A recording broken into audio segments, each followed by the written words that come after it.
ಎಲ್ಲರಿಗೂ ನಮಸ್ಕಾರ, ಸ್ವಾಗತ ನಿಮಗೆಲ್ಲರಿಗೂ ನಿಮ್ಮ ಈ ಕನ್ನಡ ಇನ್ ಕ್ಯಾನಡಾ ಚಾನಲ್ಗೆ. ಹೋಪ್ಫುಲಿ ನೋಡ್ತಾ ಇರೋ ನೀವೆಲ್ಲರೂ ಆರಾಮಾಗಿದ್ದೀರಾ ಅಂತ ಅಂದ್ಕೊಂಡಿದ್ದೇನೆ. ಹಾಗೆ ಧನ್ಯವಾದ ಈಗಾಗಲೇ ಸಬ್ಸ್ಕ್ರೈಬ್ ಮಾಡಿರುವ ಹಾಗೂ ಈಗ ತಾನೇ ಸಬ್ಸ್ಕ್ರೈಬ್ ಮಾಡ್ತಿರುವ ನಿಮಗೆಲ್ಲರಿಗೂ.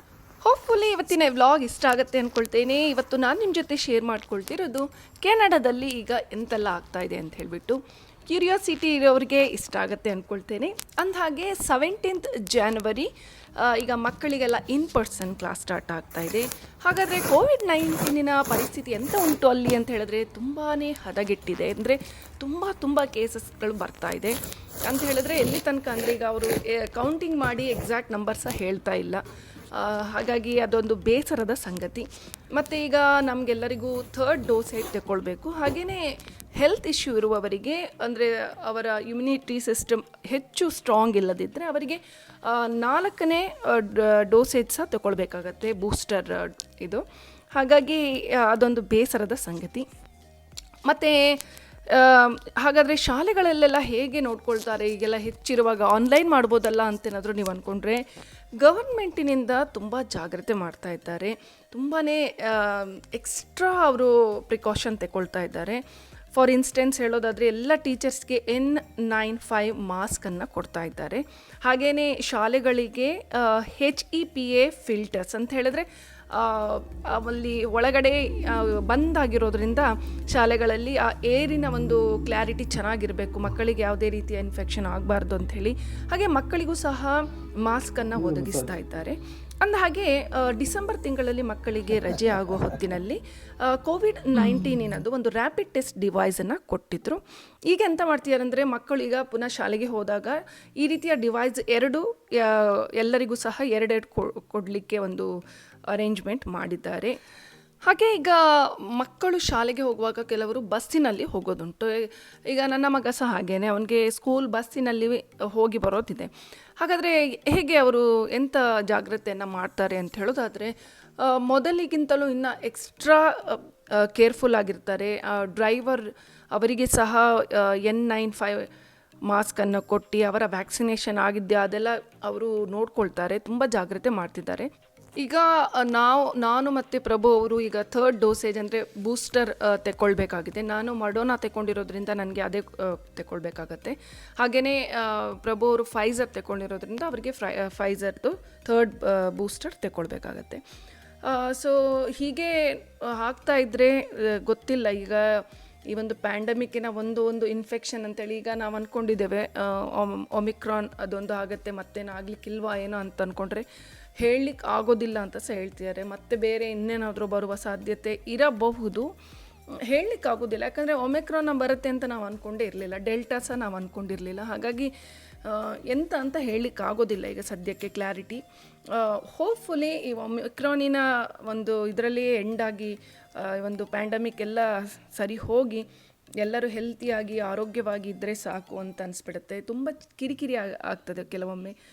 ಅಂದರೆ ಈಗ ಪುನಃ ಡಿಸ್ಟೆನ್ಸ್ ಮೇಂಟೈನ್ ಮಾಡೋದು ಮೊದಲಿಂದನೂ ಮಾಡ್ತಾ ಇದ್ದೇವೆ. ಇಲ್ಲಿ ಎಲ್ಲರೂ ಸಹ ಕೆನಡಾದಲ್ಲಿ ಡಿಸ್ಟೆನ್ಸ್ ಮೇಂಟೈನ್ ಮಾಡ್ತಾರೆ, ಮಾಸ್ಕ್ ಹಾಕ್ಕೊಳ್ತಾರೆ, ಹಾಗೆಯೇ ಹ್ಯಾಂಡ್ ಸ್ಯಾನಿಟೈಸರ್ ಯೂಸ್ ಮಾಡೋದಾಗಲಿ ಎಲ್ಲ ಸಹ ಮಾಡ್ತಾರೆ. ಆದರೂ ಸಹ ಇದು ಎಲ್ಲಿ ಎಂಡ್ ಆಗುತ್ತೆ ಅಂತ ಹೇಳಲಿಕ್ಕಾಗೋದಿಲ್ಲ.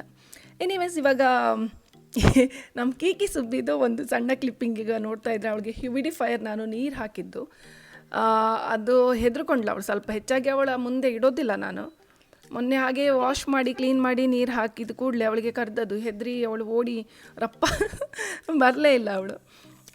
ಸೊ ಎನಿವೇಸ್, ಈಗ ನಾನು ಬಹಳ ಮುಖ್ಯವಾಗಿ ನಮ್ಮ ಸಬ್ಸ್ಕ್ರೈಬರ್ಸ್ರಲ್ಲಿ ಒಬ್ಬರಿಗೆ ವಿಶ್ ಮಾಡಬೇಕು. ಚಂದ್ರಕಲಾ ಅವರೇ, ಹ್ಯಾಪಿ ಬರ್ಡೇ ನಿಮಗೆ. 28 ನಿಮ್ಮ ಬರ್ಡೇ ಅಂತ ಹೇಳಿದ್ರಿ. ಗಾಡ್ ಬ್ಲೆಸ್ ಯು, ಭಗವಂತ ಒಳ್ಳೇದು ಮಾಡಲಿ. ಹಾಗೆಯೇ ಮತ್ತೊಂದು ರಿಕ್ವೆಸ್ಟ್, ನೋಡ್ತಾ ಇರೋರಿಗೆ ಇಂಡಿಯಾದಲ್ಲಿ ಎಂಥ ಪರಿಸ್ಥಿತಿ ಈಗ ಅಂತ ದಯವಿಟ್ಟು ಸಾಧ್ಯವಾದರೆ ಕಮೆಂಟ್ ಸೆಕ್ಷನಲ್ಲಿ ತಿಳಿಸಿ. ಅಲ್ಲಿ ಅಂದರೆ ಬೂಸ್ಟರ್ ಇವಾಗ ಎಂಥ ಆಗ್ತಾಯಿದೆ, ಈಗಾಗಲೇ 2 ಬೂಸ್ಟರ್ಸ್ ತಗೊಂಡಿರಬಹುದು ಅನಿಸುತ್ತೆ ನಿಮ್ಮಲ್ಲಿ ನೋಡ್ತಿರುವವರೆಲ್ಲ. ಏನಾದರೂ ಅಲ್ಲಿ ಸಹ 3, 4 ಈ ರೀತಿಯ ಕೌಂಟಿಂಗ್ ಏನಾದರೂ ಆಗ್ತಾ ಇದೆಯಾ ಬೂಸ್ಟರ್ದು ಅಂತ ಹೇಳಿಬಿಟ್ಟು ನನಗೆ ನಗು ಬರ್ತಾ ಇರೋದು ಎಂತ ಅಂತ ಹೇಳಿದ್ರೆ, ಸೋಷಿಯಲ್ ಮೀಡಿಯಾದಲ್ಲಿ ಒಮ್ಮೆ ನಾನು ನೋಡಿದ್ದು. ಈಗ ಎಂತ ಅಂತ ಹೇಳಿದ್ರೆ, ಒಬ್ಬ ಸ್ಯಾಂಡ್ವಿಚ್ ತಗೊಳ್ಳಿಕ್ಕೆ ಹೋಗುವಾಗ ಅವನ ವಾಲೆಟಿನಲ್ಲಿ ಅವನು booster vaccination report 67th something some odd number, ದೊಡ್ಡ ನಂಬರ್ ಹೇಳ್ತಾ ಆ ಬೂಸ್ಟರ್ ಕಾಣಿಸ್ತಾ ಇಲ್ಲ, ಎಂತ ಮಾಡೋದು ಹುಡುಕಿ ಮತ್ತೆ ಸಿಗತ್ತೆ ಅವನಿಗೆ. ನನಗೆ 65th ವ್ಯಾಕ್ಸಿನೇಷನ್ ಮಾಡಿದ ಪ್ರೂಫ್ ಸಿಕ್ಕಿದೆ ನನಗೆ ಸ್ಯಾಂಡ್ವಿಚ್ ತಗೊಳ್ಳಿ ಅಂತ ಹೇಳಿದ್ರೆ ತಮಾಷೆ ಅನಿಸುತ್ತೆ. ನೋಡಿ ಜನರು ಎಷ್ಟು ಚಂದ ಅಂತ ಹೇಳಿದ್ರೆ, ಮನುಷ್ಯನ ಒಂದು ಬ್ರೈನ್ ಅಂತ ಹೇಳಿದ್ರೆ ಇಂಥ ಒಂದು ಸಂದಿಗ್ಧ ಸ್ಥಿತಿಯಲ್ಲಿ, ಅಂದರೆ ಎಷ್ಟು ಕ್ರಿಟಿಕಲ್ ಆಗಿದೆ ಈಗ ಈ ಒಂದು ಪ್ಯಾಂಡಮಿಕ್ಕಿನ ವಿಷಯ, ಆದರೂ ಸಹ ಇಂಥ ಒಂದು ಸಿಚುವೇಷನಲ್ಲಿ ಒಂದು ಕಾಮಿಡಿಯಾಗಿ ಒಂದು ಆ ಸೆನ್ಸ್ ಆಫ್ ಹ್ಯೂಮರ್ ಅಂತ ನೋಡಿ, ಅದು ಹೇಗೆ ಅವರಿಗೆ ಸಿಗ್ತದೆ ಗೊತ್ತಿಲ್ಲ, ಯಾವ ರೀತಿ ಅವರ ಮಂಡೆಯೊಳಗೆ ಐಡಿಯಾ ಬರ್ತದೆ ಅಂತ ಗೊತ್ತಿಲ್ಲ. ತುಂಬ ಖುಷಿಯಾಗತ್ತೆ. ಅಂದರೆ ಏನು ಹೇಳಲಿಕ್ಕೆ ಹೊರಟಿದೆ ಅಂತ ಹೇಳಿದ್ರೆ, ಖುಷಿಯಾಗಿರಬೇಕು. ನಾವು ಯಾವುದೇ ಒಂದು ಪರಿಸ್ಥಿತಿಯಲ್ಲಿ ನಗೋದನ್ನು ಮರಿಬಾರ್ದು, ನಗ್ತಾ ಇರಬೇಕು ಸಾಧ್ಯವಾದಷ್ಟು. ಅಂತ ನಗ್ತಾ ಇರಲಿ ಅಂತ ಒಟ್ರಾಸಿ ನಗಲಿಕ್ಕೂ ಸಹ ಆಗೋದಿಲ್ಲ. ಇಂಥ ಒಂದು ನೋಡಿ, ನಾ ಈಗ ಒಂದು ಹೇಳಿದ್ನಲ್ಲ, ಸೋಷಿಯಲ್ ಮೀಡಿಯಾದಲ್ಲಿ ಆದಂಥ ಒಂದು ಸಣ್ಣ ಒಂದು ಕಾಮಿಡಿ ವಿಷಯ. ಹಾಗಾಗಿ ಈ ಒಂದು ಕಷ್ಟದ ಸ್ಥಿತಿಯಲ್ಲಿ ಸಹ ಒಂದು ಜನರು ಎಷ್ಟೊಂದು ಒಂದು ತಮಾಷೆಯ ಒಂದು ವಿಡಿಯೋಗಳನ್ನೆಲ್ಲ ಮಾಡಿ ಎಲ್ಲ ಮಾಡ್ತಾ ಇದ್ದಾರೆ. ಹಾಗಾಗಿ ನೋಡುವಾಗ ನಗು ಬರ್ತದೆ. ಸೊ ಹಾಗಾಗಿ ದಯವಿಟ್ಟು ಸಾಧ್ಯವಾದಷ್ಟು ರಿಲ್ಯಾಕ್ಸ್ ಆಗಿ, ಜಾಗ್ರತೆ ಮಾಡಿ, ರಿಲ್ಯಾಕ್ಸ್ ಆಗಿರಿ, ಖುಷಿಯಾಗಿರಿ, ನಗ್ತಾ ಇರಿ. ಹಾಗೆಯೇ ಇಲ್ಲಿ ಇನ್ನೊಂದು ಕ್ಲಿಪ್ಪಿಂಗ್ಸ್ ನೋಡ್ತಾ ಇದ್ದರೆ, ನಮ್ಮ ಯಜಮಾನರ ಫ್ರೆಂಡ್ಸ್ ಮನೆಗೆ ಹೋಗಿದ್ದು, ಅಲ್ಲಿ ಕರಿಯೋಗಿ ಮತ್ತು ಡಿನ್ನರ್ ಎಲ್ಲ ಅಲ್ಲೇ ಮುಗಿಸಿ ಮತ್ತೆ ನಾವು ಮನೆಗೆ ಹೋದದ್ದು. ತುಂಬ ಚೆನ್ನಾಗಿತ್ತು ವೀಕೆಂಡು ನಮ್ಮದು. ಹಾಗೆಯೇ ಇದು ಅವರ ಬೇಸ್ಮೆಂಟಿನಲ್ಲಿ, ನೀವಾಗ ನೋಡಿದ ಕರಿಯೋಕಿ ಬೇಸ್ಮೆಂಟಿನಲ್ಲಿ ಆಗ್ತಾ ಇದ್ದದ್ದು. ತುಂಬ ಚೆನ್ನಾಗಿದೆ. ಟಿ ಟೇಬಲ್ಸ್ ಎಲ್ಲ ಇದ್ಬಿಟ್ಟು ಒಳ್ಳೆ ಸ್ಪೆಂಡ್ ಮಾಡಿದ್ವಿ ಆ ದಿನ ನಾವು. ಹಾಗೆಯೇ ಈಗ ನೀವು ನೋಡ್ತಾ ಇದ್ದರೆ ಇದರ ಒಂದು ರೆಸಿಪಿಯನ್ನು ನಾನು ಮತ್ತೊಂದು ವ್ಲಾಗಿನಲ್ಲಿ ಶೇರ್ ಮಾಡ್ಕೊಳ್ತೇನೆ. ಇದು ಶವರ್ಮ ಮಾಡ್ತಾ ಇರೋದು, ಚಿಕನ್ ಶವರ್ಮ. ಮಗನಿಗೆ ತುಂಬಾ ಇಷ್ಟ ಆಗುತ್ತೆ. ಸೊ ಹಾಗಾಗಿ ಒಂದು ರೋಟಿ ಸಿಗತ್ತೆ, ಆ ರೋಟಿಯ ಒಳಗೆ ಹಾಕಿಬಿಟ್ಟು ಶವರ್ಮಾದು ರೆಸಿಪಿಯನ್ನು, ಹಾಗೆ ಈಗ ನೋಡ್ತಿದ್ರಲ್ಲ ಇದು ಸಾಸ್, ತುಂಬಾ ಸ್ಪೆಷಲ್ ಸಾಸ್ ಶವರ್ಮಾಗೆ ಅಂತಲೇ ಮಾಡಿರುವಂಥದ್ದು. ಎಲ್ಲ ಇದನ್ನು ರೆಸಿಪಿಯನ್ನು ನಾನು ನಿಮಗೆ ನೆಕ್ಸ್ಟ್ ವ್ಲಾಗಲ್ಲಿ ಖಂಡಿತವಾಗಿಯೂ ಶೇರ್ ಮಾಡ್ಕೊಳ್ತೇನೆ. ಮತ್ತೇನೋ ವಿಶೇಷ ಇಲ್ಲ. ಹೋಪ್ಫುಲಿ ನೋಡ್ತಿರುವ ನೀವೆಲ್ಲರೂ ಆರಾಮಾಗಿದ್ದೀರಾ ಅಂತ ಅಂದ್ಕೊಳ್ತೇನೆ. ದಯವಿಟ್ಟು ಹೋಗಿ ಬರುವಾಗ ಜಾಗ್ರತೆ ಮಾಡಿ. ಹಾಗೆಯೇ ಕಮೆಂಟ್ ಸೆಕ್ಷನಲ್ಲಿ ತಿಳಿಸಿ ನಿಮಗೆ ಇಂಡಿಯಾದಲ್ಲಿ ಈಗಿನ ಪರಿಸ್ಥಿತಿ ಹಾಗೂ ಏನು ಅನ್ನಿಸ್ತು, ಈಗ ಕೆನಡಾದಲ್ಲಿರುವ ಪರಿಸ್ಥಿತಿಯ ವಿಷಯ ನಾನು ಈಗಾಗಲೇ ಶೇರ್ ಮಾಡಿಕೊಂಡೆ.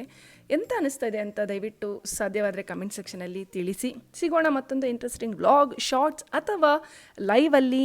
ಅಲ್ಲಿ ತನಕ ದಯವಿಟ್ಟು ಮತ್ತೊಮ್ಮೆ ಹೇಳ್ತೇನೆ, ಹೋಗಿ ಬರುವಾಗ ಜಾಗ್ರತೆ ಮಾಡಿ, ಸ್ವಚ್ಛವಾಗಿ ಕೈ ತೊಳ್ಕೊಳ್ಳಿ. ಬೂಸ್ಟರ್ ತೆಗೆದುಕೊಳ್ಳದಿದ್ದರೆ ಸಾಧ್ಯವಾದಷ್ಟು ಬೇಗ ಕೋವಿಡ್-19 ಬೂಸ್ಟರ್ನ ಸಹ ತೆಕ್ಕೊಳ್ಳಿ. ಬಾಯ್ ಬಾಯ್ ಫ್ರಮ್ ಕನ್ನಡ ಇನ್ ಕ್ಯಾನಡಾ.